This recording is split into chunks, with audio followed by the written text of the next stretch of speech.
Welcome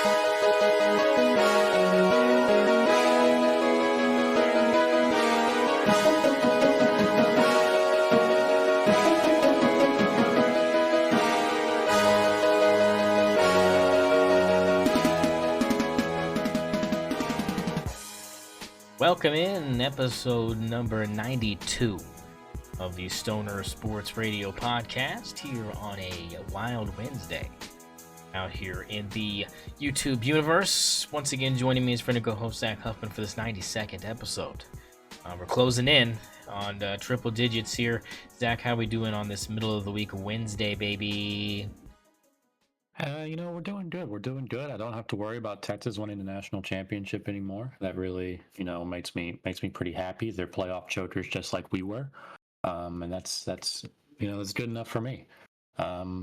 So we're basically living the dream. Not to mention Thunder being, I believe, 34-6. I don't remember what it is, but about 40 games in, single-digit losses. Can't complain.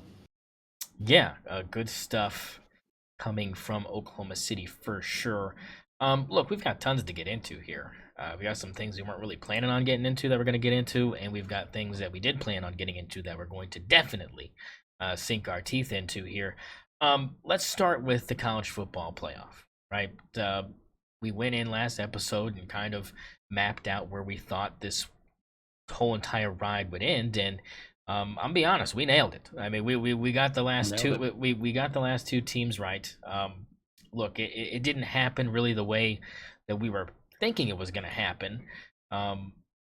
Maybe at least not for me at least. Zach was nail on the head with Notre Dame, Penn State, all the way to a T final score walk-off field goal esque from his brilliance. So, giving it up to him. Give it up.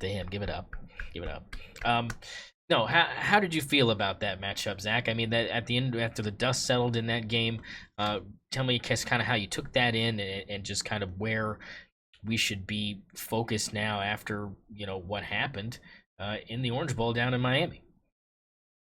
Yeah, so, I mean, I think that you have to consider the style of game that Penn State and Notre Dame kind of demanded, right? More of a defensive game. We talked about that. It's going to be a defensive grind. Penn State's defensive front was good enough to be able to hold Notre Dame's run game down. Aside from Riley Leonard busting out for a few, making some hero plays, and Notre Dame really didn't have much of an offense going for a lot of the game. But like I said, they won that middle eight. Middle eight's a really important, kind of time in any football game, because if you can close out the half and go into the next half with momentum, it's really tough to beat that.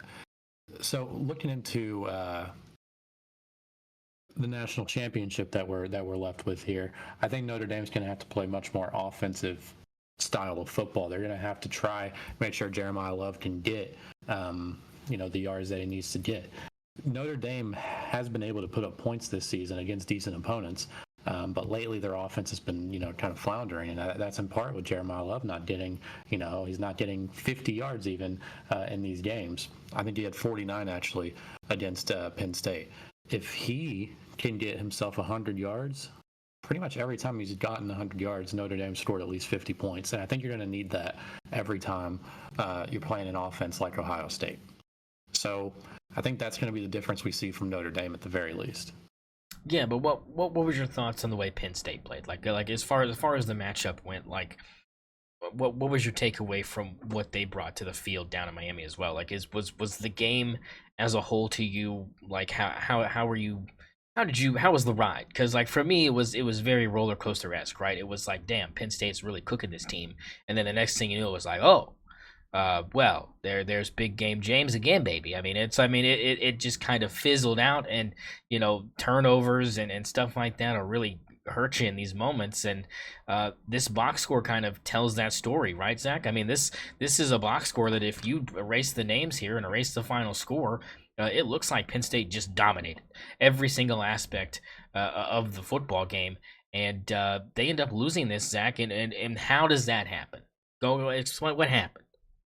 So I think Penn State just kind of, lost a little bit of juice on defense going into the second half. I think Marcus Freeman did a good job adjusting the offense in the second half to be more about Riley Leonard and less about trying to force the ball through. I think that kind of ended up costing Penn State. I mean, you look at the first half, Penn State allows 3 points. They score 10 of their own. Not really doing great on offense, but, when the defense is playing that well, you don't need to score that many points. Second half rolls around, they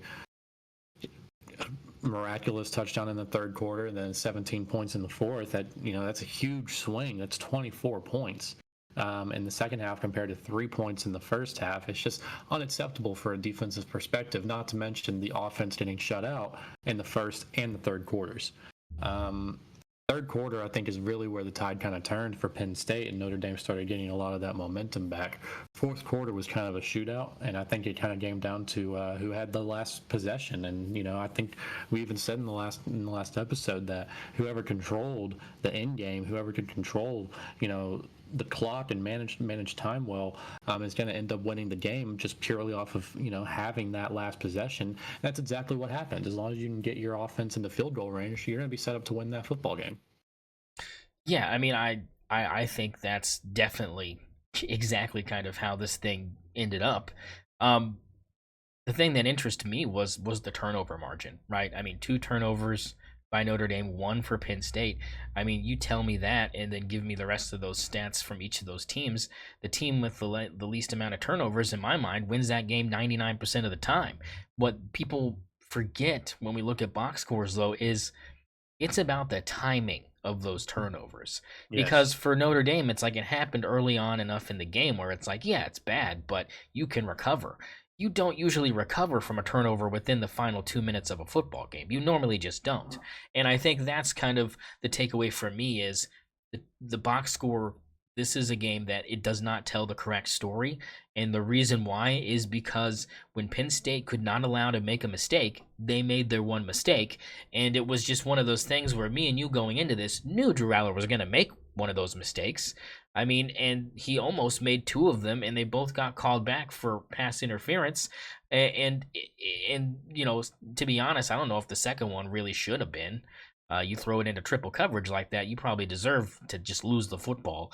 But it was, I mean, by letter of law, it was PI. But I mean, I'm just saying, why throw that unless you really think you're going to draw a flag there, which I don't think that was his intent. I think he just really wanted to force it to Tyler Warren. And that's just kind of where the chips kind of landed. Is that kind of how you feel this kind of went down as far as, turnover margin and kind of how that impacted the final result of this football game? Yeah, I think so. It's just like you said, it's the timing of those turnovers. Riley Leonard got him out of the way early enough that it didn't matter, just like you said. The timing of that last turnover, in the final 2 minutes, you can't throw the ball there. It's just a bad turnover. I mean, if that turnover happened a quarter earlier, or even 3-4 minutes earlier, Penn State might win the game. Yeah, very, very, very much so. And you don't remember, I'm not even saying if the turnover didn't happen. I'm just saying if it happened earlier. Yeah. I mean, that's the biggest deal about this. It's the timing of it, just like you said. Yeah, well, I mean, look, I think it was thoroughly entertaining. I was entertained, in that whole entire second half. Was not expecting to be. Consider how low scoring that first half was. I'm like, man, this game's gonna last, not even 2.5 hours, and we're gonna have, 14 combined points on the board or something. It just didn't seem like it was ever going to come alive, and it did, and I'm glad it did because we needed a game like that. Let's jump over to this other game, Texas Ohio State. Now, we did have a YouTube short kind of blow up, and people were kind of getting up in our goose because we were so heavily favoring this Buckeyes team over Texas. At least I was. It was the clip where I was saying 35-10 is where I saw this game going. And I'll be honest, you look at the final score here and you would think, well, I mean, I wasn't too far off, but this game was not as far apart as that score even shows, Zach. I mean, this was a game that I would say was won on a singular play, and it wasn't the play that you think I'm thinking of. I think you know what play I'm thinking of, but it's not the one everybody. I know what everybody else is thinking I'm thinking of, and you're wrong. Tell me what play I'm thinking of, and tell me kind of what led to that moment. It's the play right before the play everyone's thinking of. That's what I think. It's that second down call. Am I wrong? No, you're right. That's exactly where I'm going with this. And and just kind of explain kind of what you thought about this football game, Zach, and kind of lead us into that moment. Yeah, so I mean, obviously Ohio State comes out swinging. It's a little bit of a dogfight early on in this first half. Texas responds. It's 14-7 going into halftime. Kind of what we expected from these teams. I kind of expected a little bit more offense, but Texas defense was really showing up. Ohio State, they couldn't get Jeremiah Smith going. It was a good defensive first half. Second half rolls around, and you think Texas is starting to get this momentum going, right? They go 7-0 in the third quarter. They prevent Ohio State from scoring. All of a sudden, you have a 14-14 game going into the third quarter or going into the fourth quarter. Ohio State goes up early in the fourth, 21-14. And obviously Texas comes, they start driving down the field, and it's looking like a great drive. I mean, nearly a perfect drive from Quinn Ewers to kind of lead this team down in the last, I think it was a minute and a half left in the game to tie that game up and, maybe even give them a chance to win it, if the defense can show up in the next possession. So let's get to this moment. Texas has drove the ball all the way to the 1 yard line. It is first and goal on the 1 yard line. Now, how did we get to the 1 yard line? Because that's another thing you have to mention is a pass interference call got you to the 1 yard line. It did. Yeah. Pass interference call gets you to the 1 yard line, which is a blessing when you're in offense, right? And I think in pretty much any situation you're in, if you're in the 1 yard line, there are pretty much two calls you make. If you're Sark, you're either gonna just hand the ball off, right?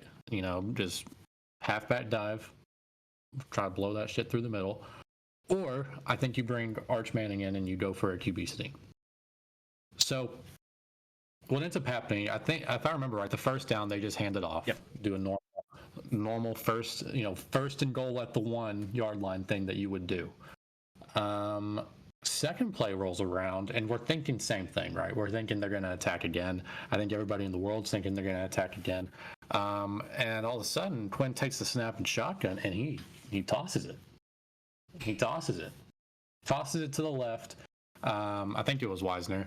He tosses it to the left to Wisner behind the line of scrimmage, which if you listen to me, I hate plays behind the line of scrimmage. I know screen plays can work. I know that Slart's thing specifically is those screen plays, but this was just a terrible position to be in. You have the line of scrimmage is the 1 yard, like the line of scrimmage, not even the 1 yard, it's the goal line. Like that is the line of scrimmage. And you're risking losing that advantage when you toss the ball behind the line of scrimmage. He runs to the outside, gets tackled. I think they go back to the 8. Yeah, maybe it was a loss of 7 yards. Yeah, so the loss of 7 yards. They go back to the 8. This is just a terrible position to be in now, because instead of having to get inches, I mean literally like inches of ground, you're having to get now 8 yards, 24 feet. I mean, this is a lot different than just that. Obviously, I think you call a pass play there, right? I mean, I think you have to. I think it's two pass calls no matter what on third and fourth down. And Quinn kind of had this problem throughout the game where he wasn't getting rid of the ball as fast as he normally does, because Ohio State was pressuring him to the point that I think he was overthinking it. And the coverage was good enough in the secondary that he was kind of overthinking everything.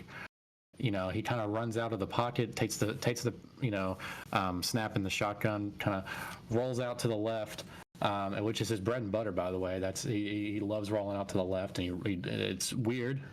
Most quarterbacks don't do that, but he loves doing that. And he's just not paying attention when he throws, and Jack Sawyer is literally rushing at him, probably, just chasing him for at least 3-4 seconds all the way across the field down towards the sideline. And as soon as Quinn pulls it back, Jack Sawyer just knocks it out. I mean, that's a strip. It's a strip sack. Not to mention, it wasn't just a strip sack. This man scooped it up and ran 83 yards to the end zone, which in any other situation, basically any other situation, 99 times out of 100, I think the position that Texas was in results in a touchdown.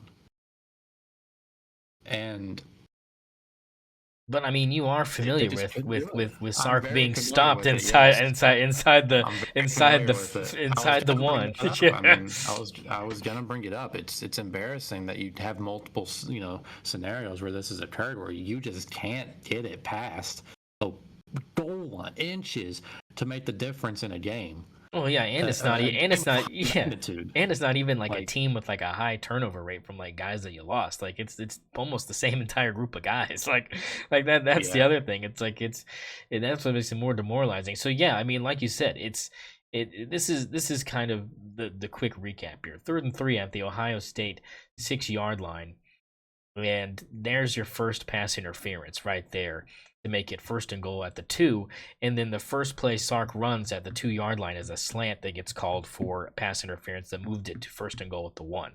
So back-to-back penalties to get you even closer and give you another fresh set of downs. And like you said, run, loss of 7, and then, again, an incomplete pass to Ryan Wingo before the rollout on 4th down. I mean, it was game. I mean, it was game regardless.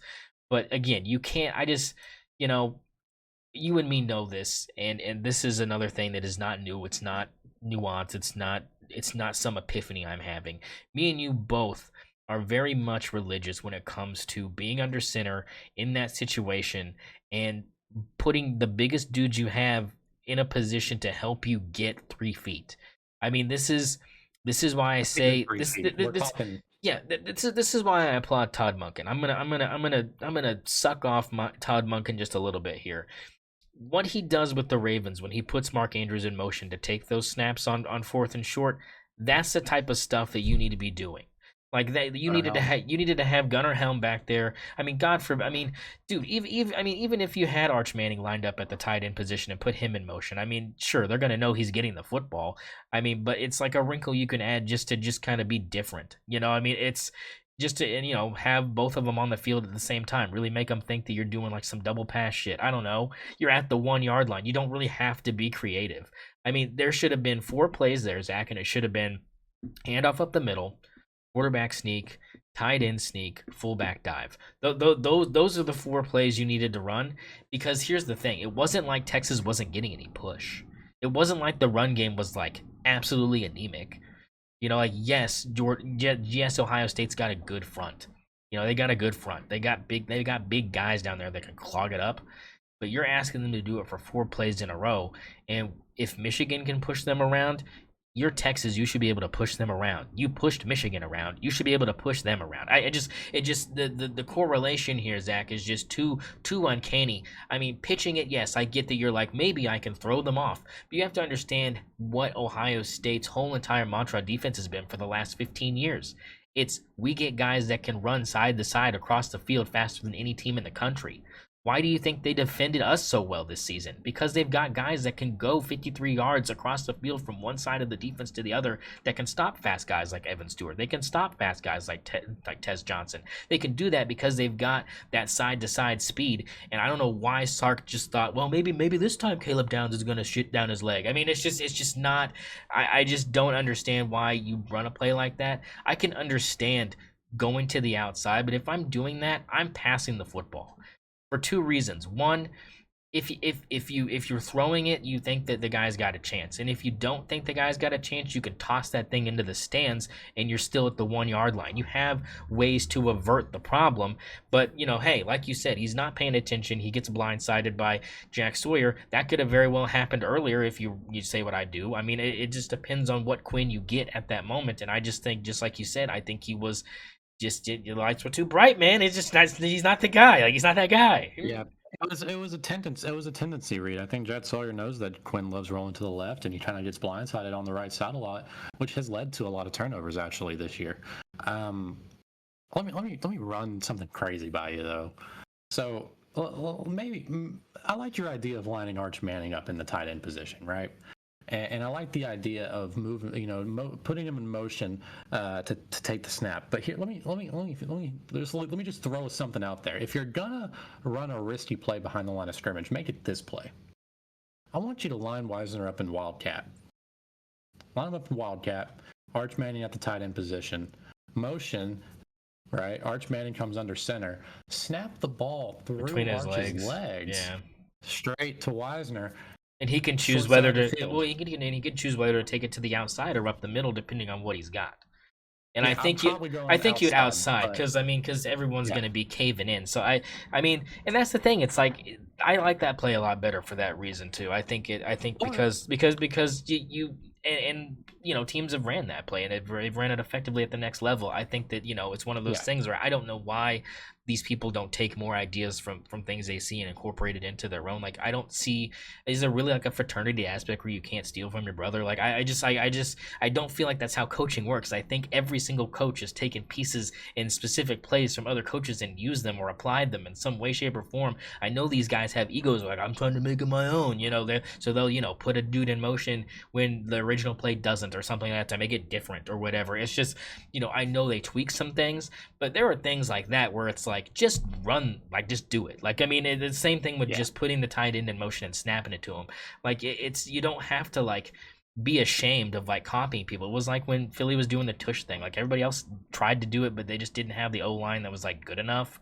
Like they just and they didn't have as many reps doing it like prior. I guess I mean it is a repetition thing as well, but I just think it's one of those things where it's like they tried to do it because they saw another team do it and they weren't like ashamed. They weren't like cowering like, oh, they're fucking stealing the play. Like I mean Philly fans say that because they're fucking insane.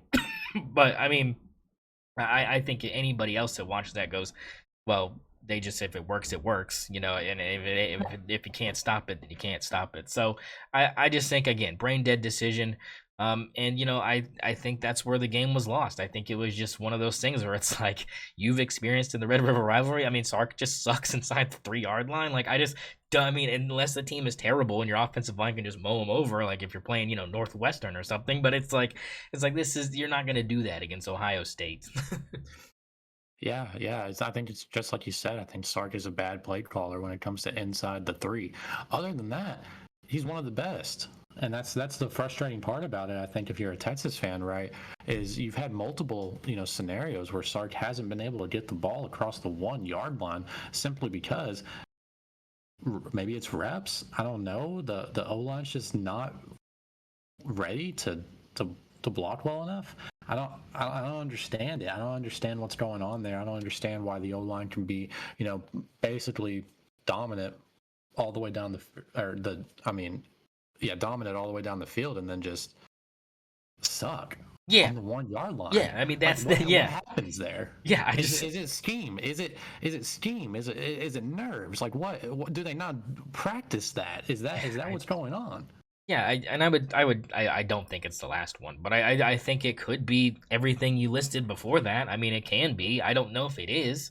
I think maybe it's like, well, we can handle, 6 guys coming at us, but they're throwing 10 at us and we can't do it. I mean, I can see that mentality as well as just like physically, like it's just basic physics. We just can't do it. But it's like you're talking about the ability that running backs have as well to just leap. Like, why does anybody leap anymore? Like, just leap.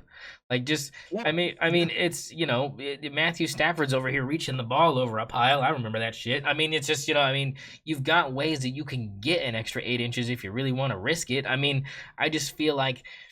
Yeah, I just feel like I just feel like it's it's just one of those things you have to have better. Does he need to hire a person for this? Like, do we need an analyst for like inside the 5 for him because he's just his boomer brain can't deal with it? Like, I just all my plays involve having at least 15 yards of field. I don't have anything. Like, I just don't believe he's that dumb. Like, I just don't. Just hire Peyton Manning. I'm sure Peyton Manning would run red zone offense for Sark with Arch there.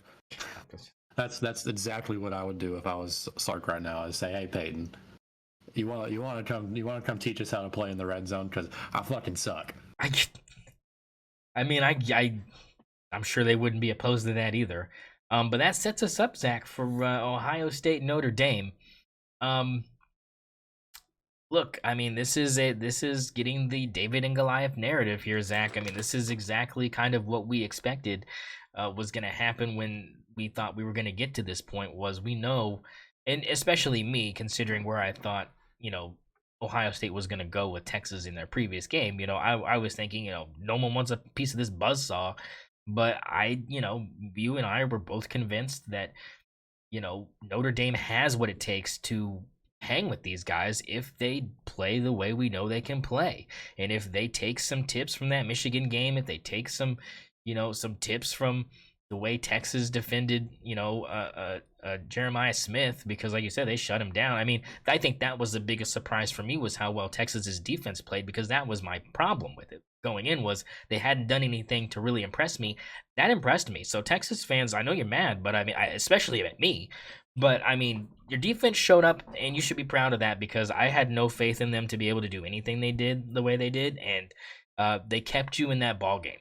They kept you with a chance. They kept you with a chance to win that football game. You should be really proud of the guys on defense, and you could see the pain on their faces as they left into the tunnel. There is that video of their safety being very emotional about them being what many would deem one play away from at least forcing overtime in a very tightly contested game between two very good teams. So you have to look at that for what it's worth and take notes if you're Notre Dame when you're coming into this game, because they did a fantastic job limiting their best playmaker, and it didn't hurt them that they also have one of the better defensive fronts. Texas's defensive front really put Will Howard kind of in some bad spots, and he was not as hot as he's been, and we knew he was going to cool off. He didn't cool off super bad, but I mean, it wasn't like he was out. He only threw one touchdown pass, so it wasn't like he was out there slinging it around, but the running game was doing so well. Travion Henderson is definitely one of I think their best running back on their roster, and I think people are crazy if they think Judkins is better. I think the tail of the tape will tell you which running back is really the threat for Notre Dame when it comes to big play ability. And look no further than right before the half in that Texas game. So I think you have to find a way to, like you said, Zach, limit the offense for Ohio State and really kind of control the football. And that starts with running the football. And if you're right and they can get Jeremiah Love going, they're going to have a really good shot at making this at least a one possession football game for a majority of the duration of the game. Their defensive front, like we've said, is undersized compared to, what they've been up against. I think you're still kind of in that position. But the speed of which they've got on the outside, Zach, I mean, the edge rushers really can get to the quarterback, and you saw that a bunch in that Penn State game. They were getting pressure on Aller. They were making him have to, they never let him get comfortable. And I think that's kind of the big thing, is they got to continue to make that happen, because I don't believe, in my heart of hearts, I don't believe Will Howard is the better quarterback than Drew Aller as far as arm talent goes. But because he was playing so well, he to me was still the better quarterback heading into these semifinal games. That was at least the way I looked at it. Now, obviously, after this last game, I can say, he's back down to kind of where he was, or kind of how I thought he would play heading into these playoffs. Where do you kind of agree with kind of what does Notre Dame have to do specifically, Zach, to give themselves a chance? Like, what do you want to see, coming out in that first quarter on that first drive? What are you wanting to try to establish if you're Notre Dame offensively? So at least offensively, right? I want to establish the run game, like you said. You want to start off. I want to hand the ball off twice. Starting the game, no matter what. I want to see what we can do. If that results in a dead drive, so be it. But I still think you want to try to get the run game going early in this game. Defensively, I think it's exactly what you said.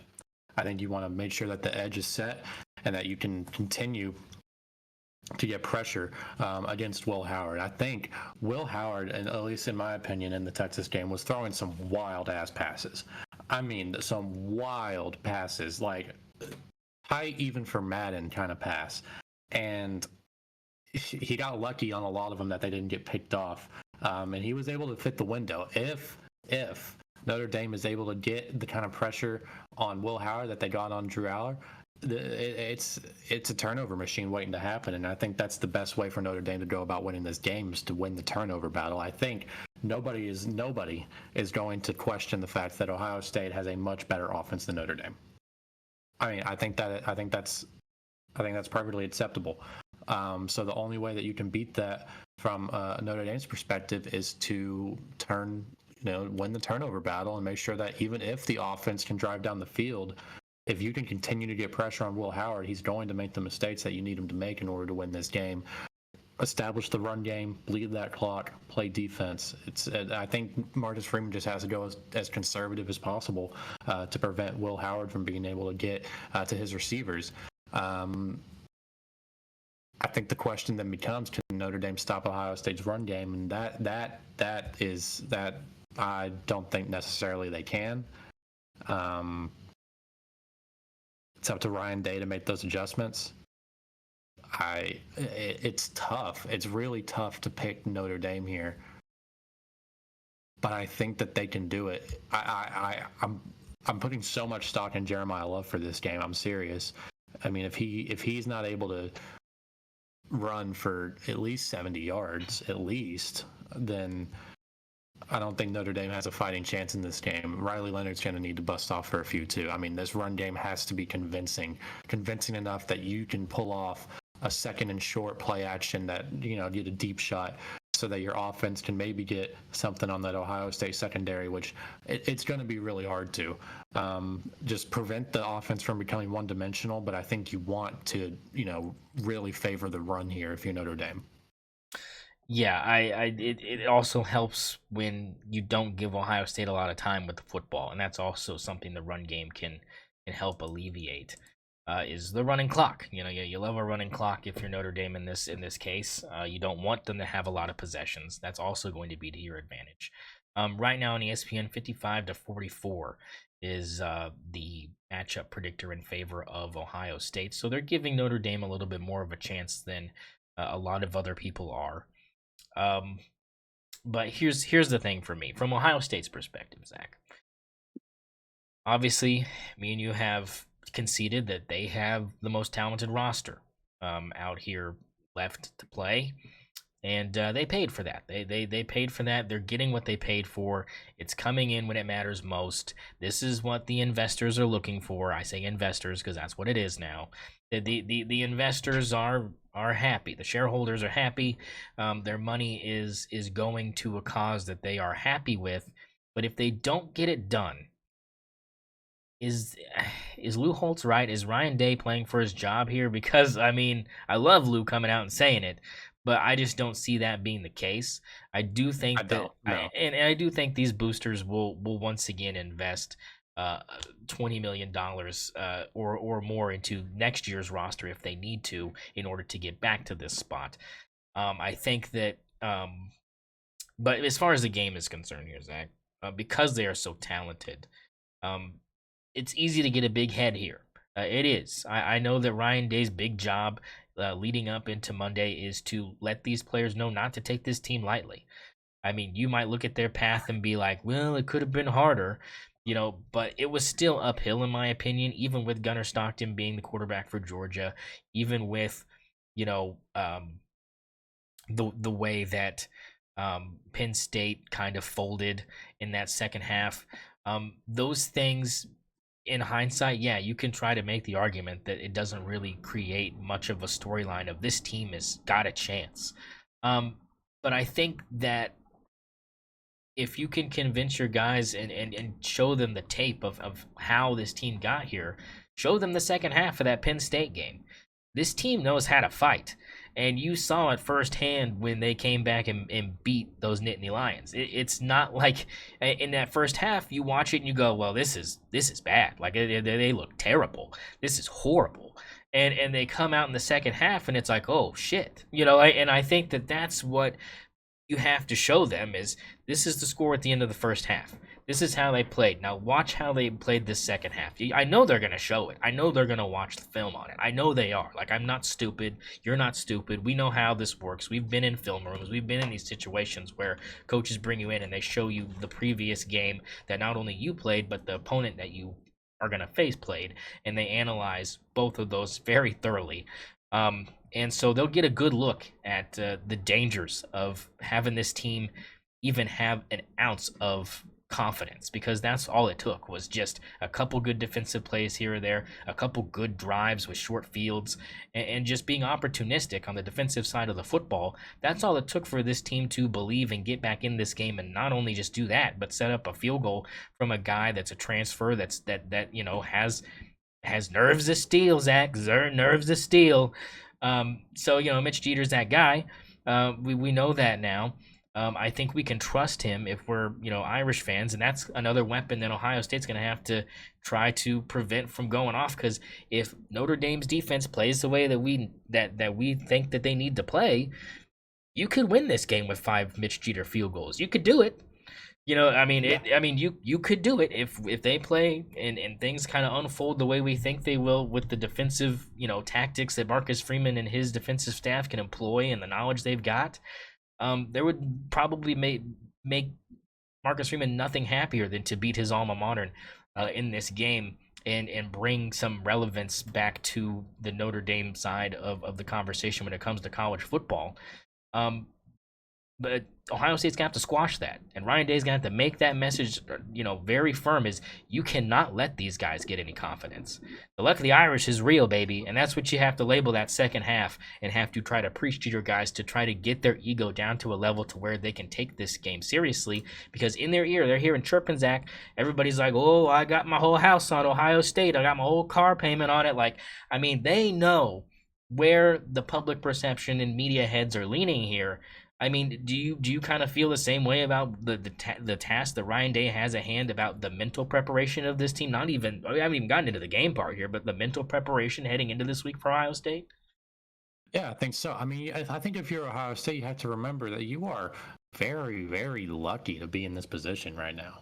You're talking about a single play that kind of decided your fate. Could they have won in overtime against Texas if that happened? Yeah, but you got to remember that Ohio State let that drive still happen where, Texas got to the 1 yard line there late in the game. This isn't an unbeatable team like people think it is. They lost twice in the regular season. This team isn't as good as people think, even with all the talent that they have. Do they look like a buzzsaw? Kind of. I don't necessarily think so after the Texas game, but most of the playoffs, yeah, they have. I don't think they've played a defense like Notre Dame yet. And I know Texas has a great defense. I know that. But Notre Dame might have the best pass rush in college football. And I'm not joking when I say the best pass rush in college football. And they're going to be able to get to Will Howard. And I think that's going to be the difference. I really do. I think that's the difference is the turnovers. I think that you're going to look at the box score of this national championship game, and you're going to think that Ohio State should have won. And then you look at the turnovers. And I think that's where it's going to be won there. Do you agree with the turnover margin here? I think that's got to be the key here for Notre Dame, right? No, yeah, I agree. But I'm saying specifically about just Ryan Day in specific, like what he has to do to get his team ready, Zach. Because of the fact that they think probably the way that we're saying they probably think of this Notre Dame team, probably not now, because I think, like I said, they've probably gone through this already at this point. I think right now you're just fine-tuning your game plan according to what you've already dissected in film at this point. But I do believe that do you think and agree with me that Ryan Day has to instill a level of fear here? Yeah, and I think that's how he does it, right? It's kind of tell them, like, we shouldn't be here. We shouldn't have won that game, but now we have this opportunity. And I think you have to treat it like it is. I think you have to treat it the way that we kind of think about it right now as Notre Dame being the best team in the country, even with the loss to NIU. And I think that's probably where a lot of this ego is going to come from Ohio State, is like, this team lost to NIU. If I'm Ohio State, I'm probably thinking, no way they're beating us. Like, we're not losing to NIU, and anyone can think that, but I think anything can happen. You lost to Michigan.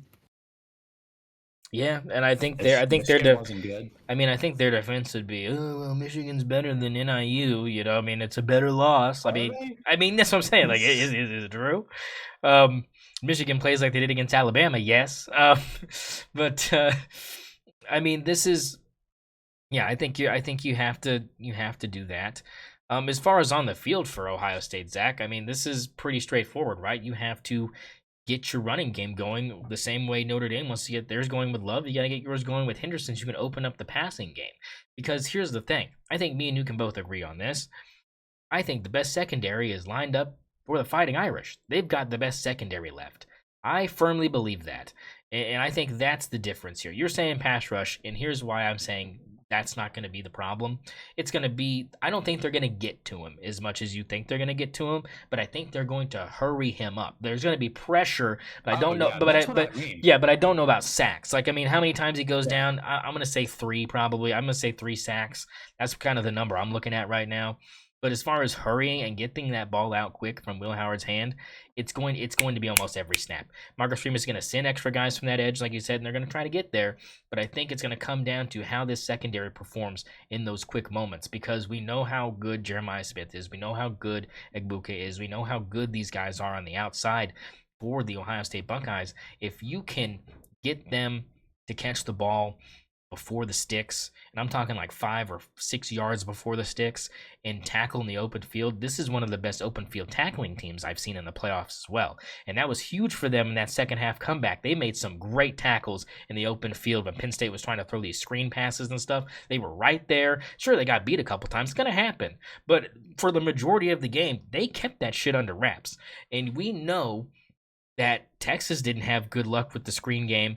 We know this Notre Dame team does. So I think that you're going to have to, as Chip Kelly, kind of look at this defense for Notre Dame and try to attack it with the ground game. But the problem is we saw what happened when he was too conservative and tried to force the ground game. They lost to Michigan, and they didn't score any points. It was an embarrassing performance all the way around, from coaches all the way down to the players. And I think the players were forced to play a style due to the coaches. I do believe that firmly, and I think that's been confirmed.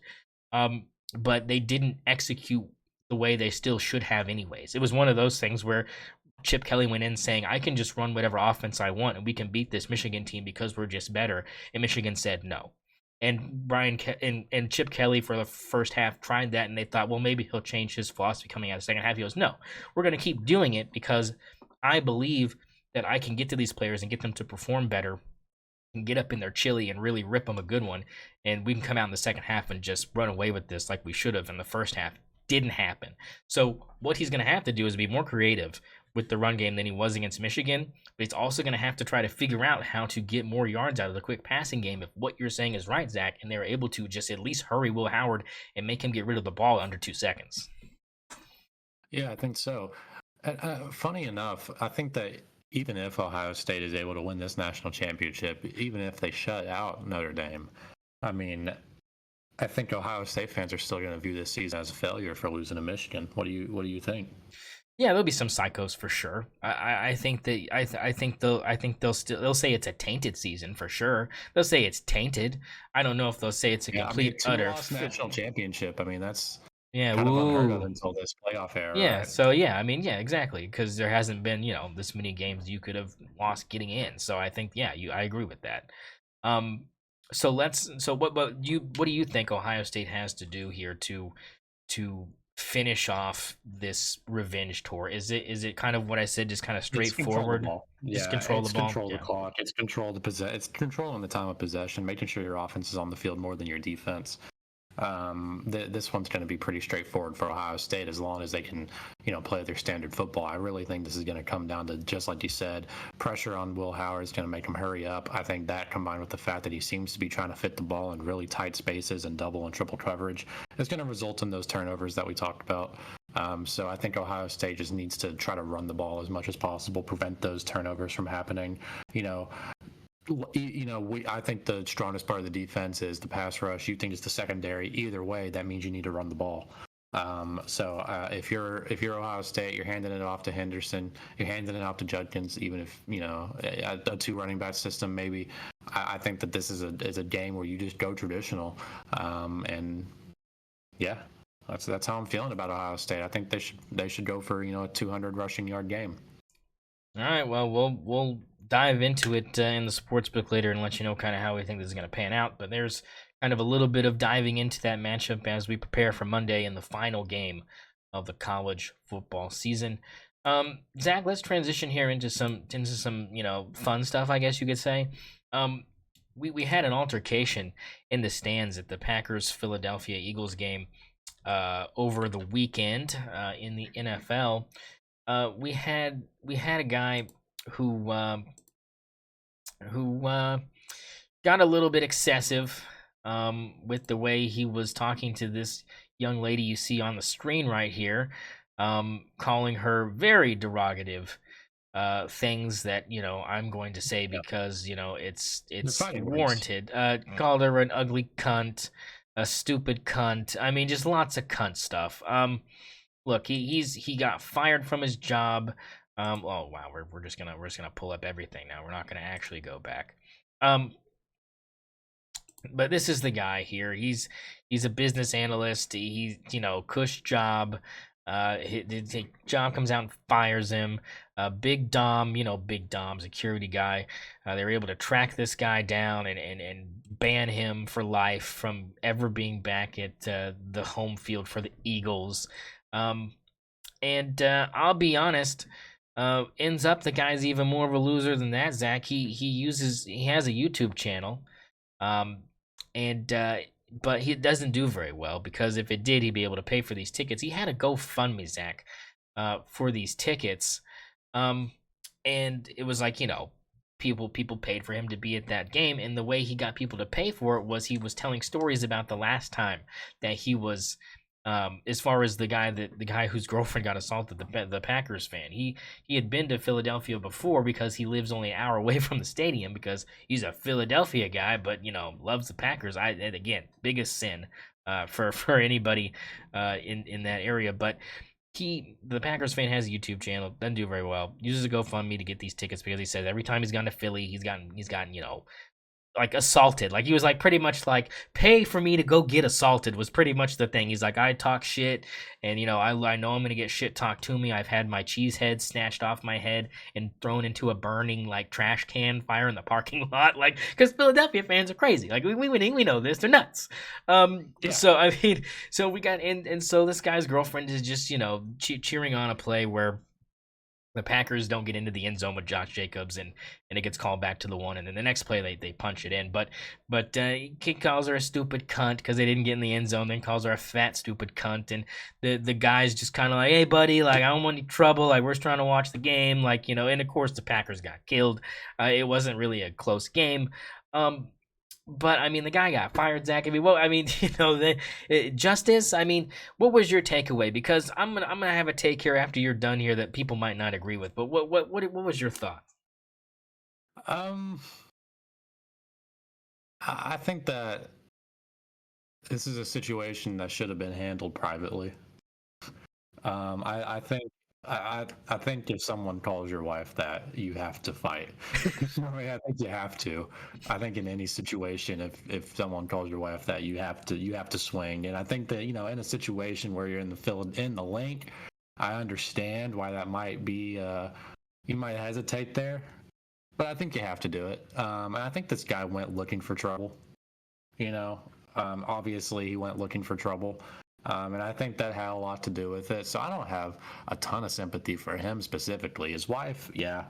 But not that guy specifically. You got, you probably instigated it, and I'm sure he did. Just talk. Like you said, he admitted he's a shit talker, and he basically gets assaulted every time he goes to the link. And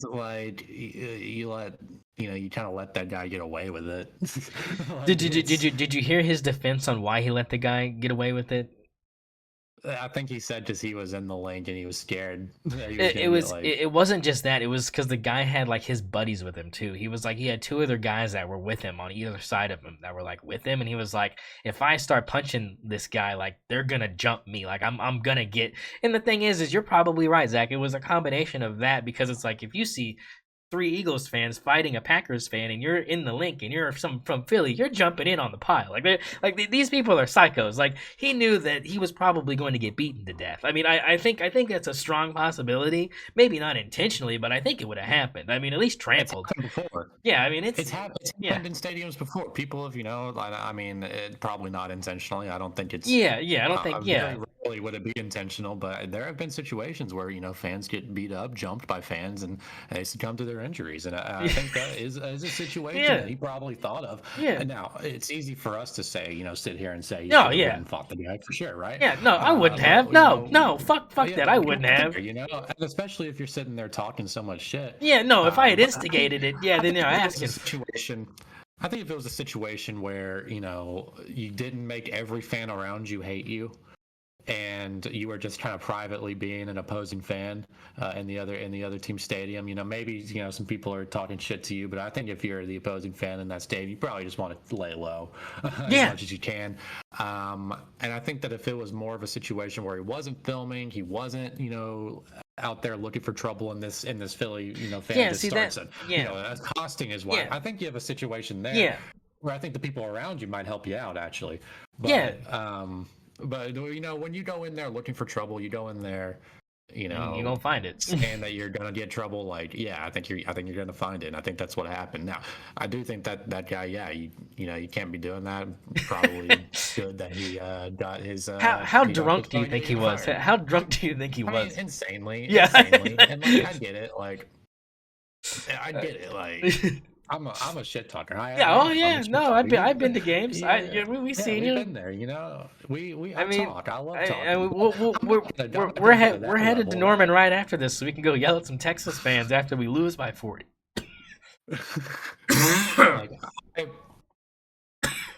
I see it.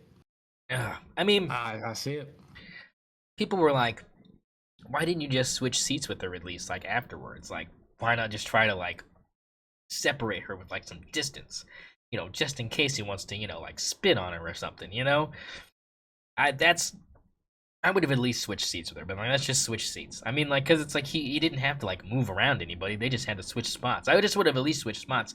The thing that's sussy to me though is, like you said, Zach, my man's just like filming, like you knew this was gonna happen, and the reason he knew it was gonna happen is because, like you said, he probably instigated the fuck out of it. Like but the thing is I think he thought he was gonna get it, but like because the dude was so drunk, he's just like fuck the wife, like fuck that bitch, like. And I think the main thing, was like I think the dude, because let's be honest, this guy looks like a pussy. Like I'm sorry, this Philadelphia Eagles fan looks like a pussy. So he probably was like, I'm gonna just rip into the wife.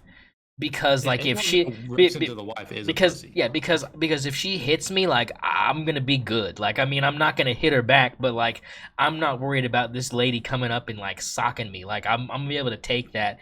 And the thing is, just the boyfriend, like he ain't got like a super builder. Like he wasn't like big. Like he's just an average dude. Like just average. Like this dude, this Philly fan, bigger than the dude. Like like no doubt bigger than the dude. And.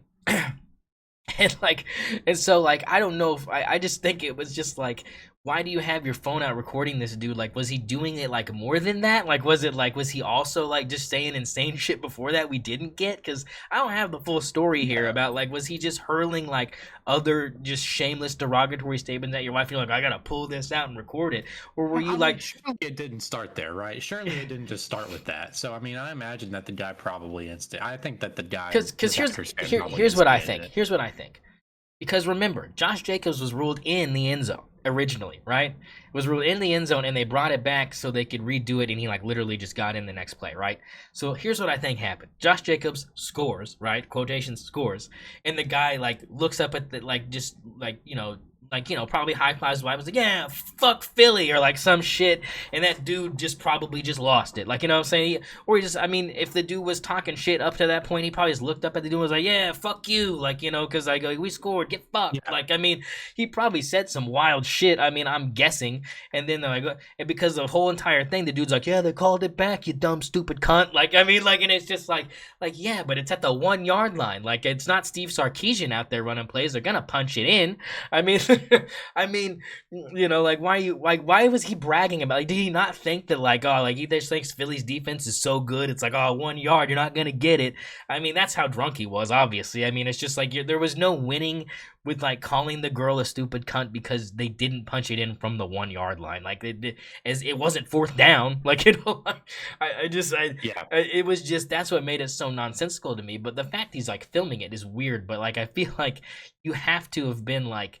like you said, instigating that to some degree in order to like have your phone ready like that, because it was just too perfect. And I see why people are saying it's fake, but that dude like that got real world fired. Like that's not fake. Like he got fired. It wasn't like the guy called him up and was like, hey, what's the fucking dude's name?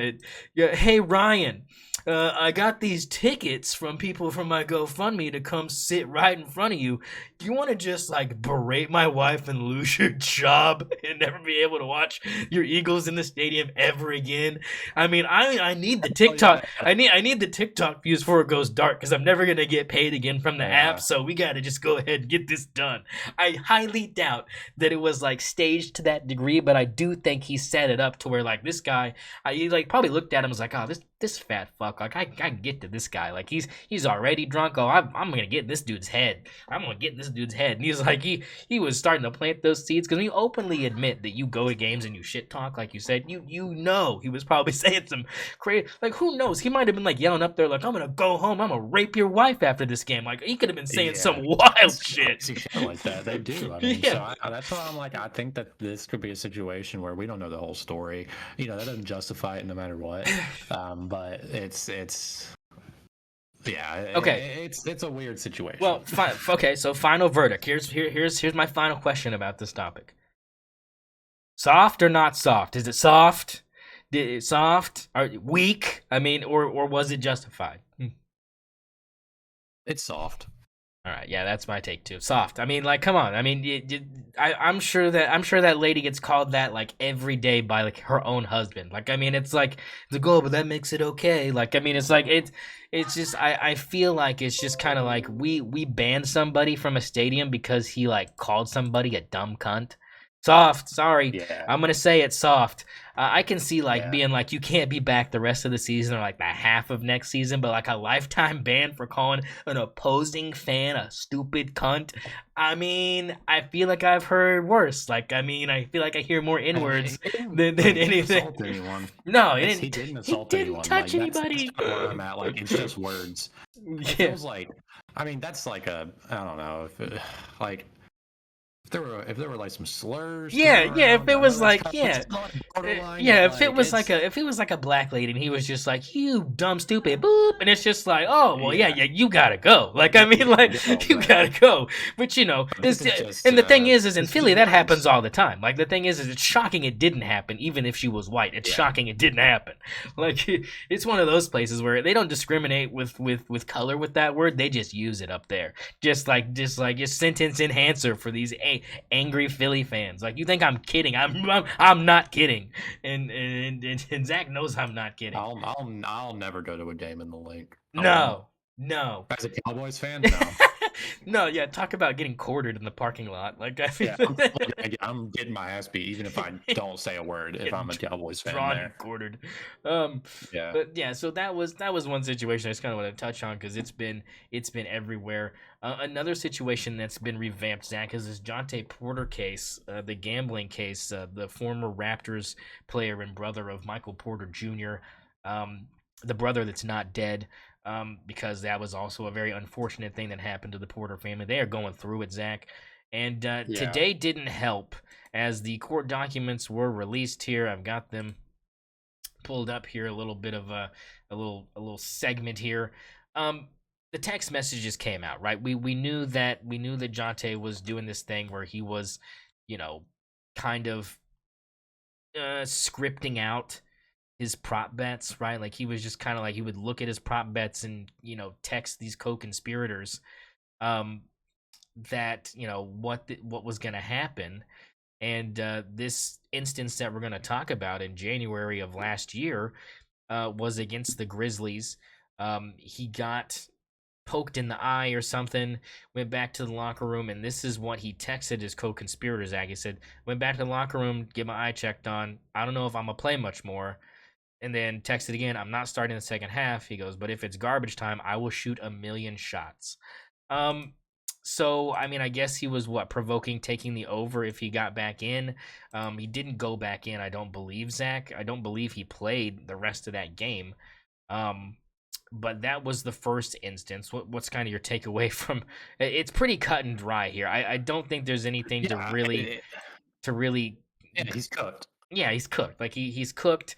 And then it kind of went on, Zach, didn't it? It kind of went on to the next game where he pretty much said, what was it? Hit the unders for the big numbers. I'm going to play the first 2 or 3 minute stint off the bench. When I get subbed out, I'm going to tell him my eye is killing me again. And what happened, Zach, is he did leave that game after 2 or 3 minutes, recording 0 points, 0 assists, and 2 rebounds, and did not return. There was a $29,000 bet on that and another $3,000 bet on that. Your takeaways? I mean, the first red flag is a $29,000 bet on Jontay Porter. Like that's the first sign of like, okay, hotline. Yeah, hotline. You're betting $30K on Jontay Porter. Let's calm down. But here's the thing. I don't know if those were the bet numbers or those were the winnings. I didn't. You're betting too much money on Jontay Porter. You're putting money on Jontay Porter, and I think it's an obvious. I mean, it's open shut. I mean, this guy's he did it. He was trying to rig games so that he could get bets and help other people get bets, and yeah, I mean, there's nothing else to really talk about there. I mean, it's simple. Here's a question I want to pose to you, a hypothetical, if you will. Here's my analysis of the situation. I think, and this is my personal deep dive, true crime music in the background kind of dissection of this, is the amount of co-conspirators is 5, right? That's what we know. 5 co-conspirators and Jontay Porter. Those are the 6 players right now that are involved. The amounts of money and the low amounts of co-conspirators, to me, Zach, do not constitute somebody that's like contacting anybody that's like affiliated with a sports book or like even like a bookie in general. Because if you were doing that with those people, those numbers would probably be astronomically high.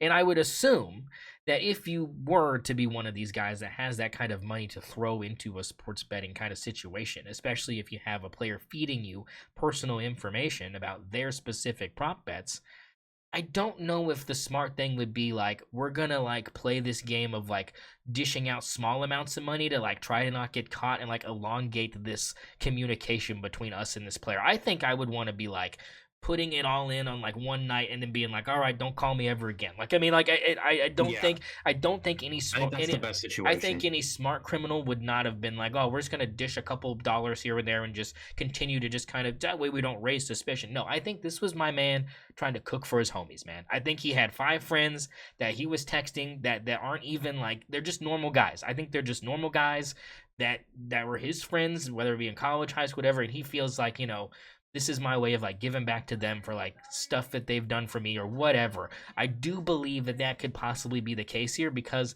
the money, like I said, a $3,000 bet is not something that screams like, oh, I've got so much money to like trust in like my dude. It sounds like somebody that you've got a friend that makes like $50K a year. That's like, yeah, like I grew up with Jontay like in the streets and like, I went to school with him and we were tight and, he said, now that I'm in the league, like, I'm gonna pay it forward, like, in a way that, like, I like to just cut your friends a check. Like, I just don't get it. Like, I mean, but I feel like that's what was happening.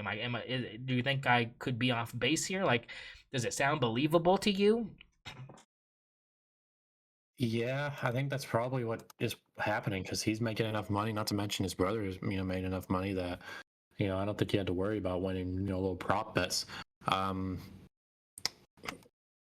Apparently, prosecutors are estimating he's going to get 3.5 to 4 years.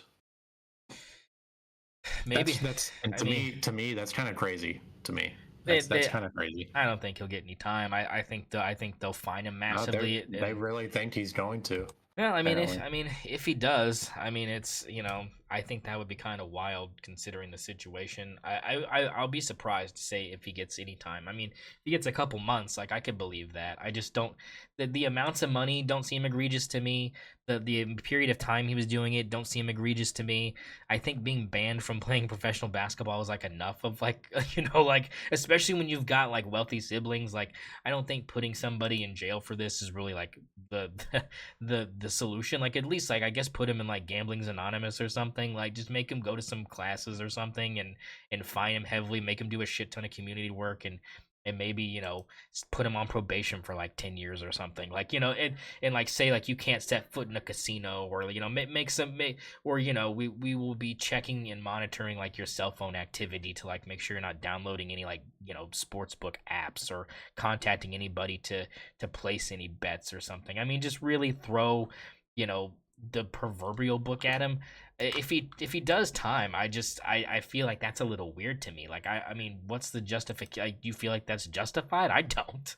I don't think it's justified, but I'm just reading articles right Yeah, now that say yeah. prosecutors are expecting him to get a 3.5 to 4 year prison sentence. Now They'll that could also appeal it. include a well, they might not. That might also include like you serve 1 month and then you're on parole. Yeah, Like that's that's yeah, completely possible. yeah, that's what I'm saying. I So don't know if he's even gonna be in there yeah, that long, even if he'll they be do. a felon. I Yeah, mean, that's that's going to yeah, be for certain. because of the dollar amount. He's going Yeah, to get sentenced. yeah, dollar Yeah, amount, and what's like fraud or something too, something like that. yeah, but I'm Um, with you. Like if you're going to do that, do it all in one game and just get out. So yeah, yeah, this one's it's just being dumb. yeah. I mean, the thing is also is like the texting of it. Like, you didn't think you were gonna get caught. Like, I mean, Yeah, to me, it's like you texted, like you were a like, I don't know how much money was he even good? Like, I feel like he was just no, not really. He was making. I don't know how much he was making. Nothing crazy, but it's yeah. like in the minimum contract, still like $1 million a year. You have enough money to like hire somebody, like train a carrier pigeon or something to like do this for you if that's really what you want to do. Just be like, hey, I've got one friend that lives in the city. Hire a freaking carrier pigeon guy to train it to go from your house to his house with a piece of paper tied to the feet, and then just like, you know, as long as the pigeon comes back, which, you know, we know it works. I mean, it's worked in wartime. They're smart animals. We know they can do it. I mean, it's you know, he obviously just, that's why I think it was like not like a, he wasn't looking at this through the lens of like being a criminal. Like, that's the problem I have with it. It's like I really think he was just like trying to help his homies out. And I get that it's like the totally wrong way to do it, and you ruin your reputation and everything. Like, it's horrible. I am not like, no sympathy. Like, you're an idiot. Like, no sympathy. But I'm just saying, like, I don't think that he was going in this like, I'm gonna fucking be like Adam Sandler's character in The Longest Yard and like really just throw Yeah, shit. Like, I mean, I don't think he wanted. I don't think he understood what he was and he the wasn't like the he wasn't in bad with consequences. the mob or anything either. Like, I really think, I mean, with the dollar amounts, like I said, it doesn't add up to me to like big time like trying to do some crazy shit. It just seems like I'm trying to help some homies out. They made some bets, made some money, like we're all happy. Like, I'm just trying to let everybody win. Like, and he wasn't like I said, he wasn't putting it on like Twitter or Facebook and being like, look guys, hammer the unders. I'm about to just sit after 2 or 3 minutes, like, which, I mean, he might as well have done, but I mean, like, he wasn't doing that, so it wasn't like everybody was getting this information either. He wasn't leaking it, like I said, to any like buddy I follow on Twitter for like sports betting or anything. Like, he wasn't tweeting it out to any of these independent bookies that you see, you know, tweeting all the time and shit. Like, he wasn't doing that. So I just feel like that circumstance in itself, like, yeah, he might get sentenced, like you said, to 3 or 4 years, but I believe you. I think it's gonna be like he'll be in there for 3 to 6 months, and then they'll just let him out with super like heavy probation conditions and a bunch of other shit he's got to do. Yeah, I agree 100%. All right, well, that leads us into the last kind of three things we're going to talk about here. Let's start with the Thunder, Zach.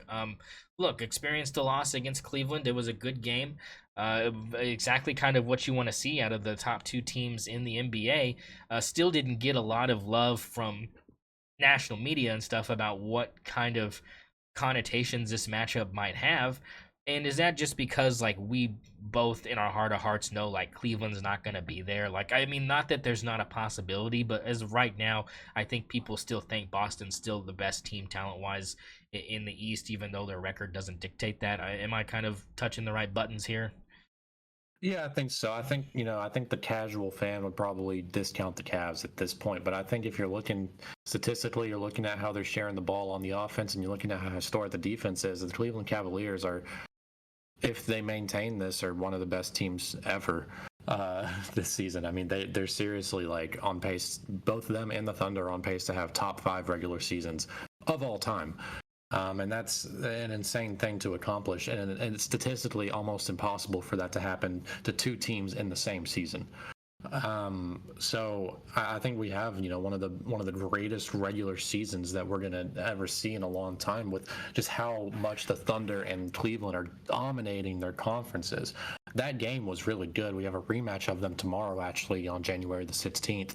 And this one, I think that OKC can come out on top on this one. But yeah, Cleveland is just really good offensively or defensively, and offensively. Jared Allen was big against us. I think he had 25 points. So I'm looking at, obviously, I think the most glaring thing that you think about when you're watching the Thunder right now is, one, how amazing they look, and two, how blown away you are that they're missing their all defensive, all NBA potential center, Chet Holmgren, and still being able to produce the results they are. I think it's very reasonable to say, if Chet is in that game, if Chet played in that game, and if he was able to play tomorrow, which he won't, but if he were able to play tomorrow, I think we probably win both of them with Chet in that game, just from the defensive impact alone of Jared Allen and Evan Mobley, and just not being able to abuse the Thunder, kind of the way that they kind of very similarly to the way that the Mavs did in the playoffs last season. When you only have one big in there, whether it's Chet in the playoffs or Isaiah Hartenstein right now in the regular season, it's really tough to defend against that two big men defense, that two big men offense, especially when it's two, I think, DPOY candidates and Evan Mobley and Jared Allen. So I think having Chet, if this is a finals matchup, I think having Chet back in the playoffs is going to make the difference. Either way, I think the Thunder could still come away with the win here against Cleveland without Chet, just based off the fact that, the game last week was close most of the time. Cleveland kind of pulls away in the last couple minutes. A lot of those are garbage time points almost. But it was an amazing game, but since then Thunder just keep on winning. Beat Philadelphia last night. SGA had, I think, I don't remember actually. I think he had 32 maybe. Yeah, 32. Yeah. So yeah, they're rolling. But I think you're right that a lot of people still think Boston's coming out of the East. I thought that to begin the season. I think probably everybody thought that to begin the season. I'm going Cleveland. Like they just look too good. And like, yes, I think we even said at the beginning of the season, this won't maintain. Like this historic start. I think they were probably like 10-1 at the time. Like they're not gonna be able to keep this up. I think I even compared it to the Jazz a couple of years ago when they were like the number one seed almost halfway through the season. I don't think that's the case here with the Cavs. This team is historically good, and we're witnessing two of the greatest regular season teams ever.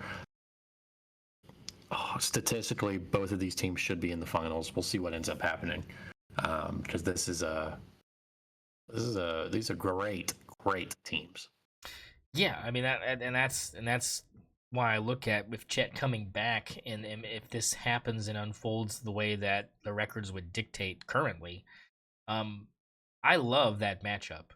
I love the two bigs going at the other two bigs. I think that obviously, like you said, helps a lot, because I thought the biggest problem in that game was the same problem, like you said, they had against Dallas, which was the too many offensive rebounds allowed. That was the big thing for me. It was just too many offensive rebounds that Cleveland was getting, and it was like, man, this is the same thing that happened to us in the playoffs last season when we play these good teams with two bigs. We can't rebound with them, but it's like we didn't have two of them even on the roster last season, and now we do. And by the time that they're going to be needed, they should both be there, and that should kind of, like you said, alleviate some of those holes. And I think that's the, like you said, would be the difference, and would probably put the Thunder over the top of Cleveland, even with what they've done in this regular season. So yeah, 100%. I think it'd be a really fun series. The NBA fans would hate it because they're two small market teams, but I think and you heard it from the Cavs head coach. He said, if I wasn't coaching this game, I would have been thrilled with watching this game, because it was beautiful to watch. Both of these teams share the basketball well. Basketball. Both teams play really hard on the defensive side, and both teams are. I mean, I don't know how young is Cleveland compared to Oklahoma City. I know they've got some veteran guys on there. but I They're know. older, but still a young core. I mean, Yeah, I know still a young Garland's core. young. I know they got other pieces that are Donovan Mitchell's young. like 28. Yeah, I Evan Mobley's young, DPOY candidate. Jared Allen's young-ish, about Donovan Mitchell's age, I think.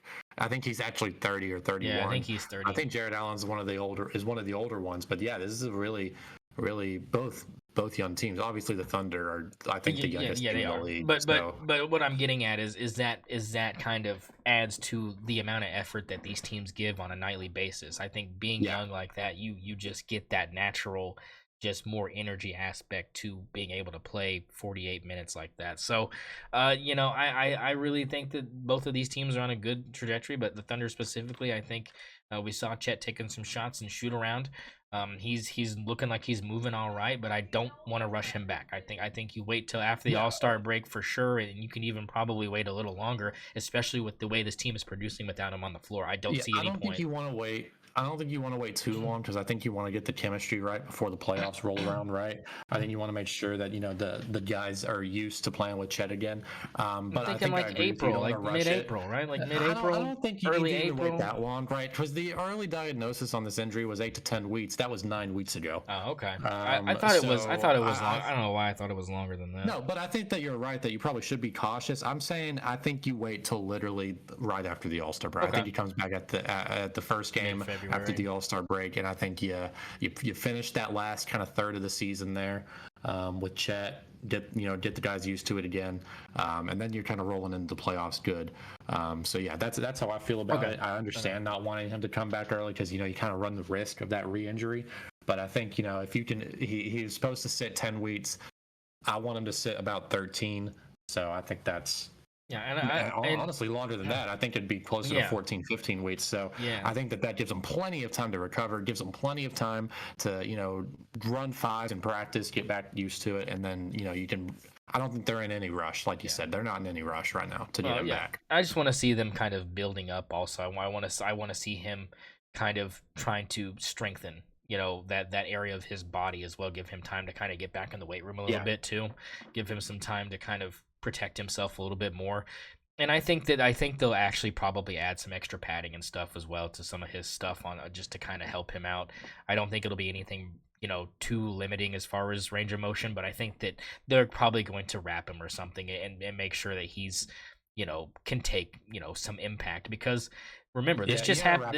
Yeah, this just happened from him just falling just a few feet. It wasn't like someone slammed him on the ground. He just fell, man. Like he just fell on his hip just at the right angle. Weird injuries. Yeah, It's one of those weird injuries. and I don't know. I don't want to call him injury prone yet, but no, obviously his build kind of leads people to believe that. So I worry about his ligaments in particular. Yeah, He's bony. That's gonna hurt.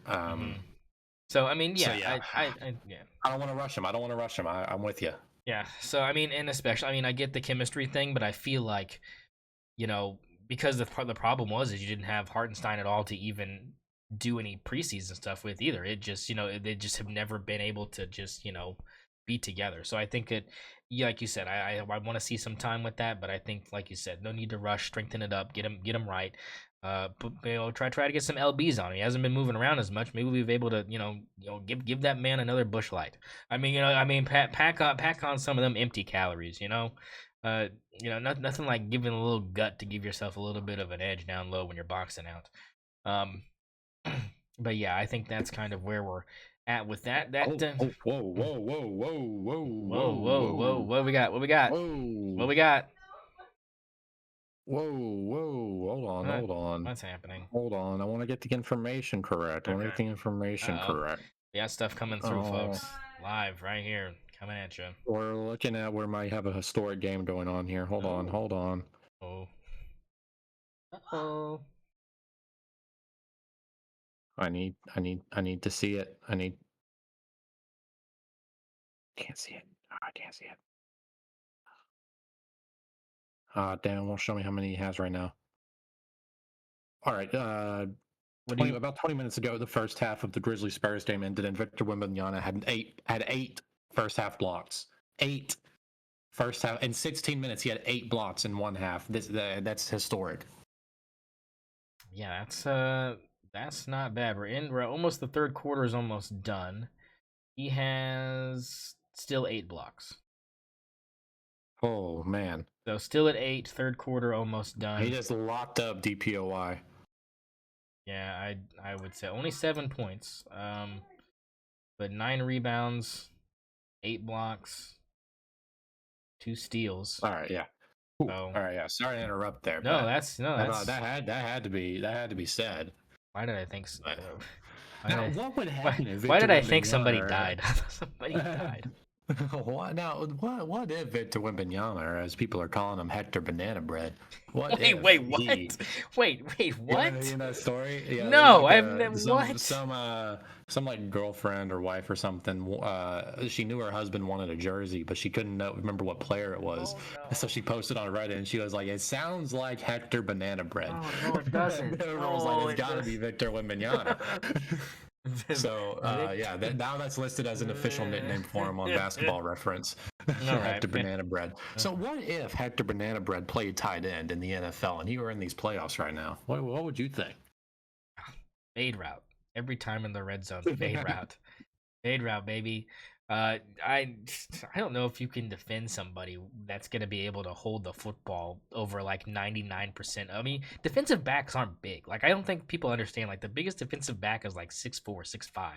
Like, I mean, oh yeah, like just this every play. Yeah, that's the biggest. I mean, they can jump, but I mean, here's the thing: is like Victor Wembanyama can fucking jump, and that's a problem. You know, it's like he might be a better tight end prospect than LeBron ever could be, just because of the range. I mean, there's nowhere you could throw the football where the bro wouldn't have a chance to slender man that thing in there for. I might put him at quarterback just to be tall. Imagine tackling somebody 4 yards behind the sticks and they're able to just reach the football across for a first down before their legs hit the ground. I mean, like, just Michael Jordan that shit. Like over the first, like, you're like tackling them 5 yards behind. He's dead ass got like a 6 foot reach. So yeah, it's over. It's 2 yards added onto every catch. Yeah, like I mean, like every goal line stand is just. Now the problem is, like, how many hits can he take? That's what I want to know. Like, None. Yeah, I was like, I just. Over the middle, you don't want to send him. I mean, like, I don't know if he's winning many battles with a lot of these middle linebackers in the league. I mean, I'd like to see him get popped though. I think we need to, in the offseason, have him do some Oklahoma drills with some guys and just see what he looks like in pads. Yeah, I mean, what happened to that? What happened to coaches putting their basketball players in pads and having them practice to get more physical? Why are they so scared? Get up in somebody's chili. Democrats.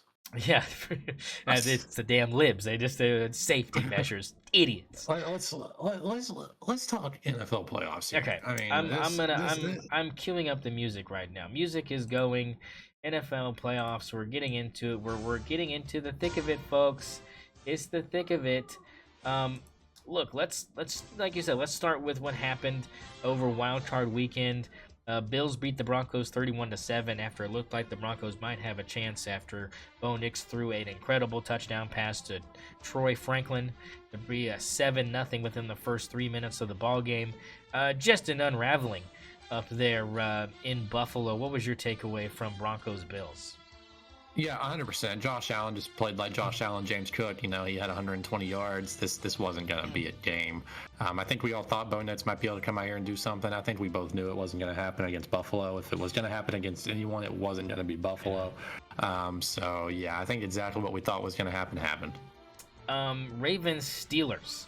Always a fun game. These teams hate each other. But this game, Zach, was not close. 28-14, and the score doesn't tell the whole story here. Bad performance all the way around from Mike Tomlin and company, but they won't fire the man, will they? No, they'll never fire him, and I don't think they should. You let that man retire. I don't give a fuck how many 8 and 9 seasons you have. Derrick Henry, 186 yards, 2 touchdowns. I mean, this wasn't gonna go their way no matter what. Steelers just didn't have the juice on offense. Yep, no juice. Top of the AFC, the Chiefs had the bye. They were awaiting the results of Texans-Chargers. That was your first game of the afternoon and the first playoff game that we got to watch, and boy, was it ugly. Justin Herbert, he threw so many picks. He was just channeling his inner Nathan Peterman, baby. He was trying to go for the record, and they got smoked, Zach. This game got off to a slow start. Chargers kind of led, surprisingly, for a lot of this football game. Until turnovers just kind of did him in. This was a very low-scoring affair early on, and the Texans kind of eventually pulled away. What was your takeaway from this matchup? Yeah, it's turnovers. My other takeaway is Oregon can't produce an NFL quarterback to save their life. I'm just kidding. Bo Nix is going to be that guy. But come on, he was Marcus Mariota was already that guy. What do you mean? Did people forget like how he actually wasn't bad? He wasn't like oh, like he's not generational, but those years in Tennessee, and he's still leading. He's still leading a team. He's leading a team. Yeah, I don't think too much about this game other than the fact that this was obviously just Justin Herbert. It was mistakes, and they weren't even like you're not going to win that game. You're never going to win a game throwing 4 picks. And look, I'll give him this. 2 of those picks don't count. Right, like the one that doesn't count is the 5th one that you're just forcing in garbage time just to try to make yourself look decent, and the other one is the one that literally should have been caught that got tipped into the hands of the defensive back. Catch the fucking football, Lad McConkey, you piece of shit. I mean, but not for him. Lad catches everything. And after he had that long touchdown, I was like, maybe they got a chance, and it just didn't really manifest. But look, the Texans are taking on the Chiefs. We'll talk about that in a minute. Let's get over to the NFC. Lions had the bye at the top. They were waiting the results of Bucks Commanders, and this one was a heartbreaker, Zach. Baker Mayfield once again doing his darndest to give his Buccaneers a chance. Didn't play a totally great game, I'll give him that. But when it mattered, you know that he was going to give his all, carrying defenders on quarterback runs, squeezing the ball into Mike Evans, who had an exceptional game. It just wasn't enough, and in the end, it was Mr. Gonzalez sending the Commanders to face the Lions up in Detroit. What was your takeaway from this? Yeah, honestly, I'm going to say exactly what the ESPN description of this game says. New owners, new GM, new coach, new franchise quarterback. I mean, Jaden Daniels, 24 of 35, 268, 2 touchdowns, no interceptions in a playoff game. Won your first playoff game as a rookie. Amazing game. Drove the ball down the field to get the field goal. I think that this is the game where he will be in Washington for a long time, and I think that's something that Washington fans deserve. And they deserve this divisional round matchup, and they're just gonna have their fun. So yeah, I think I wanted the Bucs to win. I want Baker to win every time, but he wasn't great for most of the game, and I think that he just couldn't pull it out in the end. A couple fumbles, it just wasn't good. Yeah, rough look there for the Bucs, and their season ends a little earlier than fans anticipated. That leads us to Eagles and Ugly Cunts. They had their chances for them, and look, this game was not close, Zach. Eagles win this one 22-10, but this game was never even 12 points close. This was a dominating performance by the Eagles. It won't really make it, it won't look good on the box score, like as far as like, the dominance that was actually portrayed on the football field, but there was no doubt from the first opening kickoff to the end of this game who was in control, and it was the Philadelphia Eagles. What was your takeaway from this? I mean, just that. I mean, Jordan Love threw 3 picks. He just wasn't ready. The defense just killed them. Secondary on Philadelphia is amazing. They got some exciting whites back there. I mean, it's just what happened. It's just what happened. I mean, like you said, Packers get one late to make the score look a little bit more respectable than it probably should have. But yeah, the Eagles put belt to ass. That leads us to the final game, the latest of the wildcard games. This one was postponed due to the fires and moved to a neutral site out in Arizona, State Farm Stadium there where the home of the Cardinals is. The Rams felt right at home. They play well there anyways against the Cardinals almost every time, and it was no different, just different colored jerseys as Sam Darnold reverted back to the Sam Darnold of old. He was seeing ghosts. Nothing was happening. Sacked almost about a bajillion times, and the Rams run away with this, tripling up the point total from the Vikings, 27-9, and they move on to play the Eagles. What was your takeaway from this game that was played at a neutral site? Yeah, I think Sam Darnold just kind of came down to earth a little bit. He wasn't playing as well as he normally had this season. I think, we kind of thought maybe this Vikings team 14-3 was going to be kind of fraudulent. going into these playoffs, and I think that's kind of what happened. I mean, they just kind of got exposed by a team that actually belonged there, and that defense kind of just killed them. I mean, that fumble return by Jared Verse for 57 yards. I mean, that hurts. And from there, you're just not going to have the momentum to win this game. You scored 9 points. I think it was all field goals. You had one touchdown in the third quarter, but you don't even make the extra point. Just bad. Well, they went for 2 because it was going to make it a 16-point game, and they didn't get it. So that's when the game's lost. Yeah, right? that was when the game was over. It was like, oh, now it's still a 3-possession game, and your offense is. The thing for me is the defense couldn't stop Matthew Stafford. And specifically just couldn't stop the tight ends. Even with Higbee out, they just kept killing them over the middle with the other tight ends they had on that roster, and it was just not a good look defensively for the Vikings. They definitely didn't help themselves. But here's what people are forgetting, Zach, is this game was 10-10 early on, and we thought we were going to get a good one. But the interception was called back because it was not estimated, but it was dictated that Matthew Stafford did not throw a backwards pass.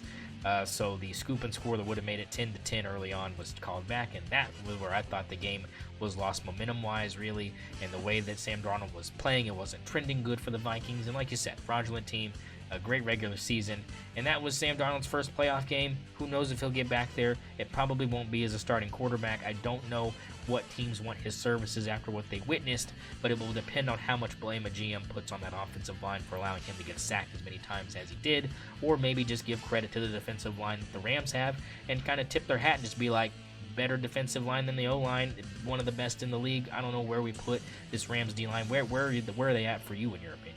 I mean, they're high. They've always been high. I mean, Aaron Donald's not there anymore, but they still got some guys. So I mean, yeah, they're high on the list for me still defensively. They just didn't really have the offensive firepower most of the season until they had both their receivers back, and I think that kind of showed, right?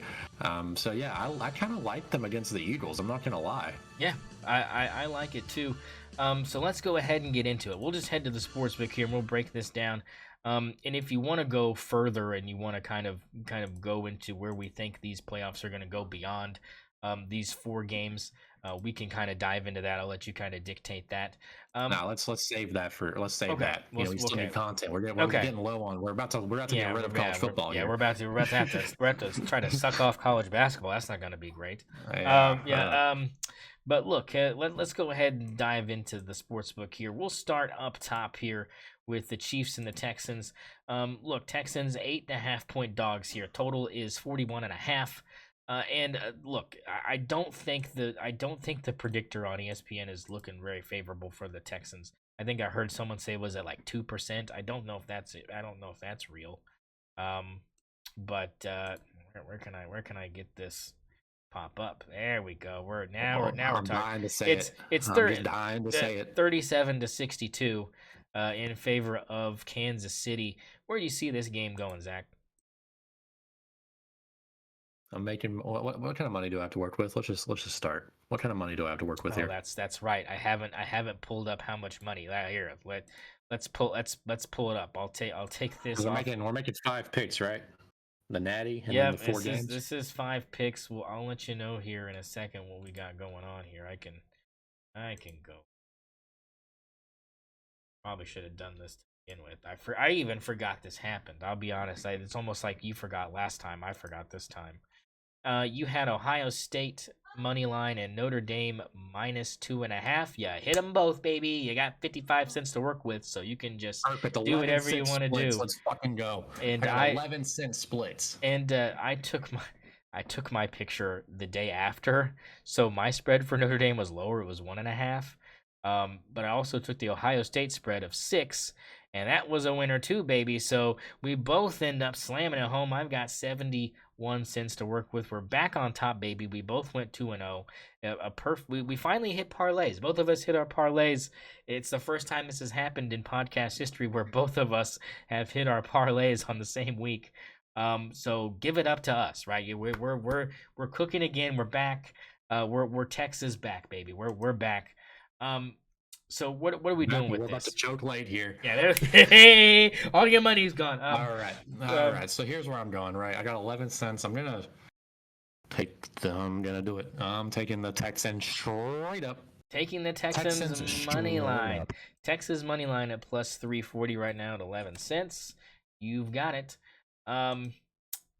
Me, boy, this is look. I'm gonna do something I've learned never to do, which is bet against Patrick Mahomes. Give me the Kansas City Chiefs money line minus 8.5. Not money line. Give me the spread minus 8.5. Give me both. No, give me to put a good cold 20. Let's put 21 cents. 21 cents on the Kansas City Chiefs to cover the 8.5.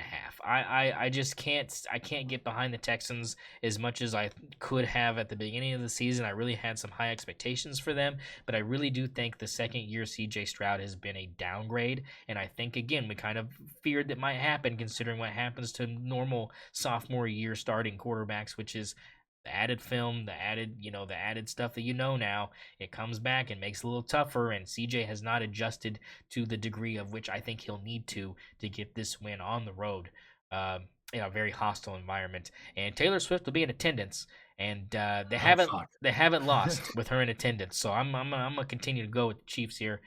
So give me them minus the 8.5.